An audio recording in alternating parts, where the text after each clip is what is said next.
तो मैं अर्ज कर रहा था कि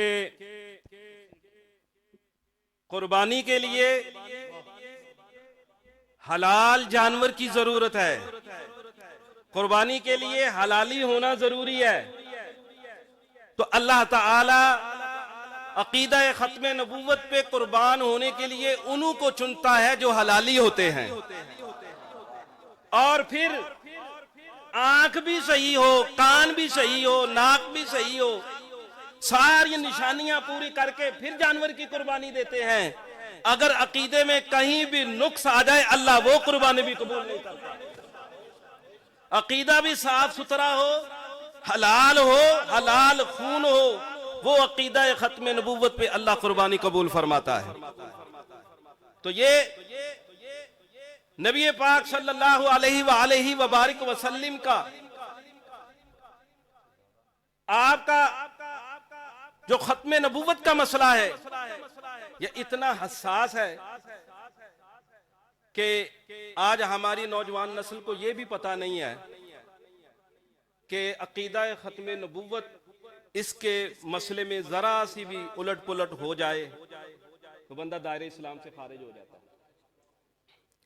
और इन्होंने बड़े तौर तरीके, बड़े बहाने, बड़े जाल लोगों पर बछाने शुरू किए। कुरान पढ़ के आपको सुनाते हैं तो आप उलमा अहले सुन्नत के दामन से वाबस्ता रहें तो आपको पता चले ना। मैं इनका एक क्लिप सुन रहा था, वो कहता है, उस पे उसने टाइटल दिया है कुरान मजीद फुरकान हमीद में इजराए नबूवत के दलाइल। क्या कहता है?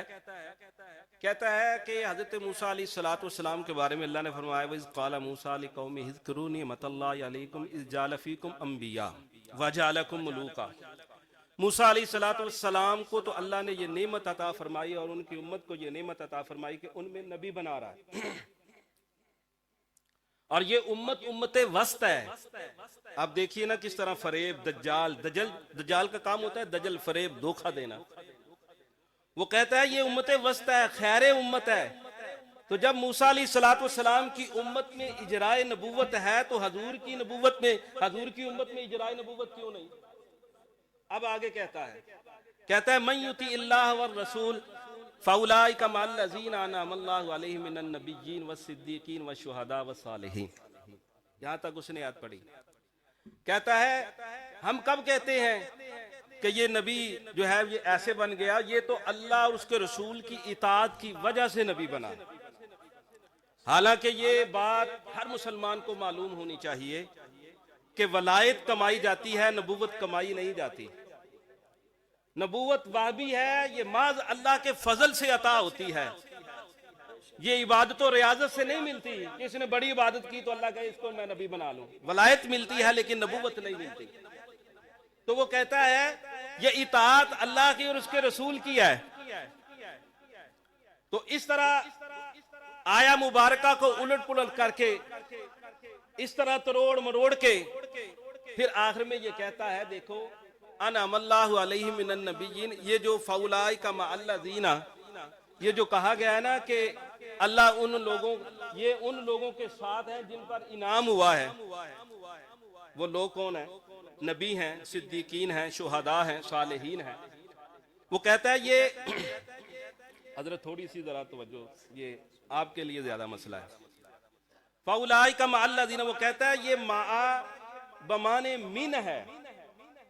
कहता है इन लोगों को ग्रामर का पता नहीं, हमें ग्रामर का पता है। ये माँ जो है ये मिन के माने में है कि वो लोग नबियों में से होंगे, सिद्दीकों में से होंगे, शुहदा में से होंगे, सालिहीन में से होंगे।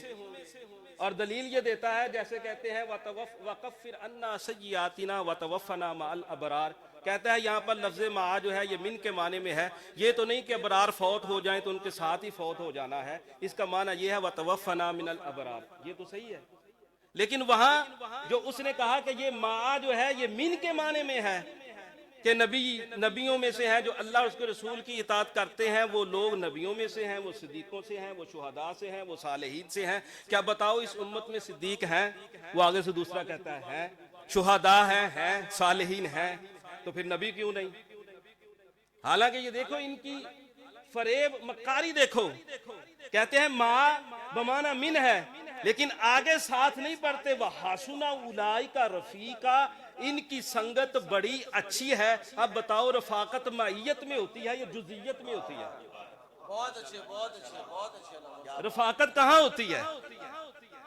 वहासुना उलाई का रफीका, अल्लाह तो खुद आगे जवाब दे रहा है। अब तुम उसको काट के बयान करो, तो अब जो बैठा है वो भी सारा लाई जा रहा है। हाँ ठीक है, ये ऐसे इनके जाल है। ये कुरान भी पढ़े ना, ये हदीस भी सुनाए ना, तो फिर भी समझ लें। अब आखिरी बात अर्ज करने लगा हूं। हजूर गजाली जमा गाजी दौरान आप जब गए ना इनके पास, छोटी उम्र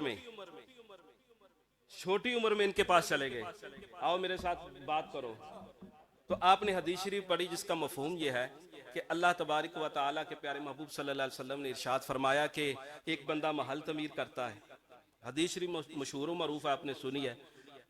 वो महल तमीर करता है, महल तमीर करने के बाद बेहतरीन उसको बनाता है, कामिल बनाता है, अहसन बनाता है, और फिर उसमें एक ईंट छोड़ देता है, जगह छोड़ दी जाती है, और फिर एक लोग आते हैं, उसका तवाफ करते हैं, उसको देखते हैं, उसके इर्द गिर्द घूमते हैं, तो कहते हैं कितना खूबसूरत है, कितना बेहतरीन है, इससे अच्छा महल आपने नहीं देखा।